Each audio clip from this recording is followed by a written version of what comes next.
Hello, everyone. My name is Matthew Michael Lewis, and I'm a voice actor. And today I'd like to share a little session of an audiobook I'm working on, written by David Beverley, entitled Interspace Marines. Now, I'm already halfway through the book, but I did promise the author a couple of videos, so here you go, David. And this kind of just shows the process of what it's like to actually narrate an audiobook. It's a lot of fun, but it's also a lot of work. Anyways, I hope you enjoy. So now I'm basically showing you the screen that I use, or at least what I see when I am recording an audiobook. So right now you can see I'm already partway through the book. I've basically recorded a chapter on every single track here. I use Reaper as my DAW, or digital audio workstation. And yeah, that's pretty much it. To go a little bit further in, each track has pretty much the same type of processing. This is what you call a channel strip. I won't go into too much detail, but this is essentially doing some compression, also some expanding, or for those unaware, it's basically kind of setting my noise floor and getting rid of small sounds that kind of can get picked up by the microphone. I also have some EQ built into the channel strip here, but this isn't a technical video, so I'll just kind of move right through there. I also have some additional EQ here as well. This is a standard high-pass filter, which basically will get rid of some of the very harsh, low frequencies that come from the microphone or any other sounds in the area. But yeah, that's the EQ. And then here I also have a little bit of a compression. And this one is a little bit more of a aggressive compression compared to the one I showed earlier. This is for when I get really loud, and as you can see, it still actually is not going. So this is just kind of a safety compressor. Anyways, this is not what the video is about. So let's get to the fun stuff. You can see for this book, I actually have some additional tracks, and that is because I have a few different characters that are recurring, and most of the time you can kind of find the character's voice just based on muscle memory or memory alone. But just to make sure, especially if I don't use a character for a few chapters or over a week, because the project can kind of stall sometimes based on life, is I will record or take sections of some of the voices that I do. So, for an example, the Neon Star is, the antagonist in the story, and he's got a very deep, creepy voice. And I also have some additional processing on the voice to make it sound even deeper and creepier. So this is what it would sound like as the original. Wake up!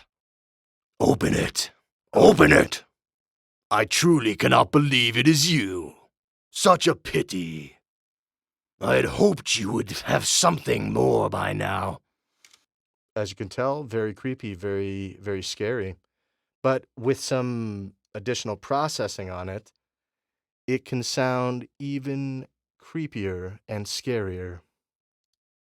Wake up!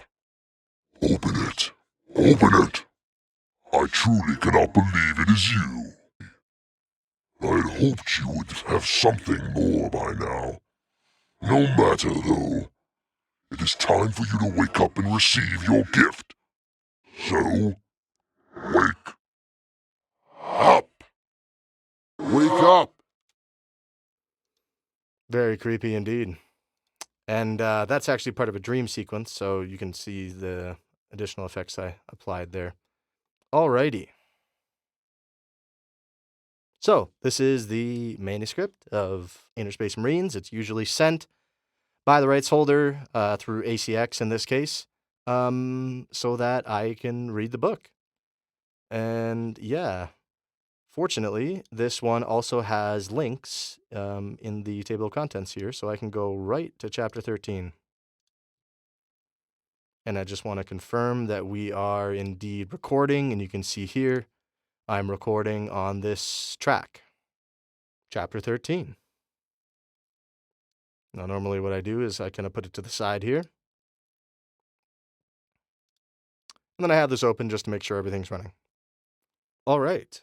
So if you've seen one of my previous videos, you have I have introduced the dog clicker, which is a very commonly used device in recording audiobooks at the very least, because most narrators like to just continue.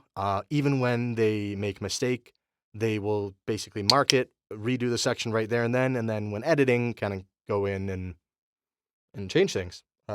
So yeah, you will hear that. Hopefully not too often, because I hopefully don't want to make too many mistakes. But I will also mark some stuff for when I break the fourth wall, so to speak, and actually talk to you instead of, narrating the audiobook, because I'd like to share my thoughts and thought process when I'm actually going through. So yeah. And what I'll do now is usually do like a 3-click system kind of thing to separate, this is when I'm starting.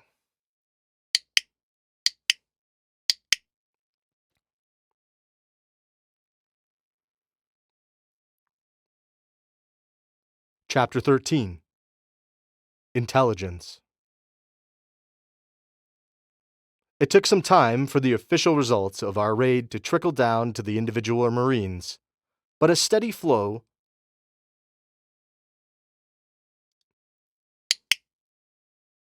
And I'm going to restart there because I forgot to zoom in. Like I said, you want to be as comfortable as possible, so having to kind of squint to read is not going to help me. And I also screwed up there because I was not looking ahead and missed the rest of the sentence. So I'm just going to start from the beginning. It took some time for the official results of our raid to trickle down to the individual Marines, but a steady flow of leaked information kept us in the know. I sat around in the table chow hall. I sat around a table in the chow hall with the rest of Second Squad discussing what was likely to come next. Beside me, Knight sat and bobbled his shoulder, still groaning about how the medical staff could have done better sewing him up so he didn't lose flexibility in his arm. We all ignored him and took another couple bites of chow before returning back to Booth, who was giving us an overview of the full situation. So Callie Booth is the squad leader. She's kind of tough, but in general, kind of laid back. So it looks like the pirates didn't survive the interrogation. Shame. I wouldn't have expected them to go that far. I went pale at the revelation, as it felt like a lot to drop on someone over breakfast. We torture prisoners? I asked bluntly. What? No. We didn't torture them to death. What? No. We didn't torture them to death. They died of their own means. Techs say they had a hidden implant in the back of their neck that the scanners didn't pick up. When the implant triggered, an acid released that more or less melted their heads off.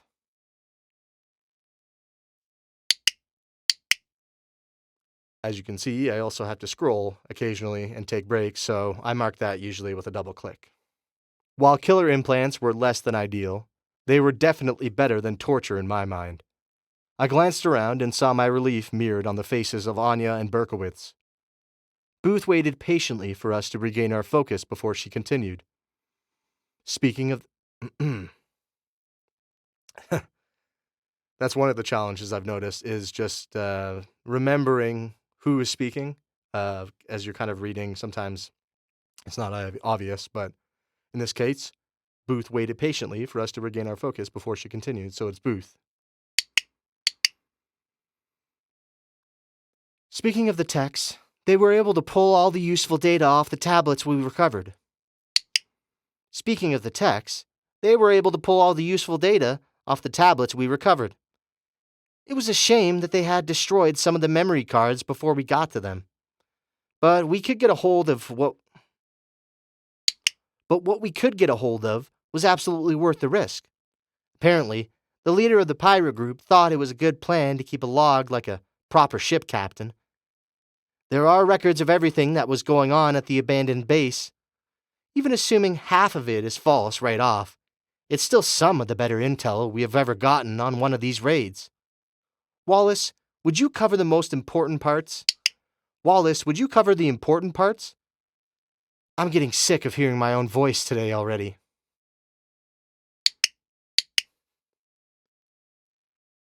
That's actually ironic because I have mentioned a couple times to people that when you're editing, sometimes you do get sick of listening to your own voice. But yeah, that's part of the gig. So the next character is Andre Wallace, who is pretty much your poster, Marine. And he's a bit smug, so that's basically, the direction I was given. And he's definitely got a very smug, confident voice. So here you go. Sure thing, Booth, Wallace said. So, first off, they started the log right after beginning their pirate activity. The fool even kept track of the individual shipments they stole. For the longest time that they were active, they barely had an interspace-capable vessel, and used the scrap heap to deploy small fighters to disable civilian ships carrying loads of supplies and food. This gave the locals in civilized space heartache, but in the grand scheme of the larger empires, wasn't much of an interesting note. At one point, he even journaled about how stealing the civilian gear was weighing on him, but he had no choice, as feeding his friends and family was his only priority. And there you have it. I'm going to stop the video there. I'm going to continue narrating offline, but yeah, that's a sneak peek into Interspace Marines, Chapter 13. Thank you for joining me on today's journey, and I hope you enjoy. Look forward to some more videos of me narrating Interspace Marines by David Beverley.